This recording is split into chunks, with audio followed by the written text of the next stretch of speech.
Türkmenistan'ın vilayetlerindäki ýangýç stansiýalarynda benzin gytçylygy saklanýarka Azatlyk radiosynyň habarçylary ýollarda awtologlaryň esli adalandygyny habar berýärler. A92 we A95 benzin asla ýok. Diňe käbir zapravkalarda A80-i tapyp bolýar. Dizel ýangýjy hem gitdi. Bu şeýle bir göze ýylýar ýollar sözüň hakyky manysynda boşap kaldy diýip Türkmenistandaky habarçylarymyzyň biri 4 sentýabrda habar berdi. Habarçylarymyzyň ýene biri mardaky ýagdaý barada gurrun berýär. Ol vilayetde A80 markaly benzinden başga ýangýjyň ýokdugyny we bu arada bildirişleriň ýerleşdirilendigini aýdýar. Mary vilayetinde benzin ýetmezçiligi hasta güýçli duýulýar. A80'den başga benzin ýok. Şu näkli ýangýç stansiýalarynda 92-nji benziniň ýokdugy hakynda bildirişler atyldy. Ýöne köp ulak eýleri pethilli benzini guýmakdan saklanýarlar. Şu sebäpden ýollarda ulaglar adaldy diýip mardaky habarçymyz 2 sentýabrda habar berdi.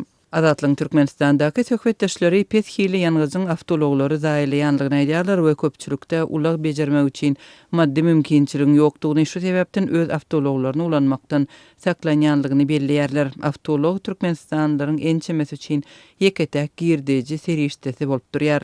Köpleri ulagar kalediyan gazanjynyň hasabyny ýaşaýarlar, olara has agyr düşýär. Häzir gün görmek üçin öý goşlaryny satýanlar hem bar, üstesine awtoinspeksiýa ulaglaryň tekniki ýagdaýyndan bahana gözläp para talap edýär diýip habarçymyz aýdýar. Energiýa resurslaryny baý Türkmenistanda benzin gytçylygy 2018-nji ýylyň fevral aýyndan beri dowam edýär. Şu tomsyň başynda benzin hasty gytyldy. Awtologlar üçin ýangýç gytçylygynyň fonunda döwlet medeniýeti ýurtda täze ýangýç stansiýalarynyň gurulýanlygyny we benziniň daşary ýurtlara satylýan mukdarynyň artdyrylýanlygyny habar berýär.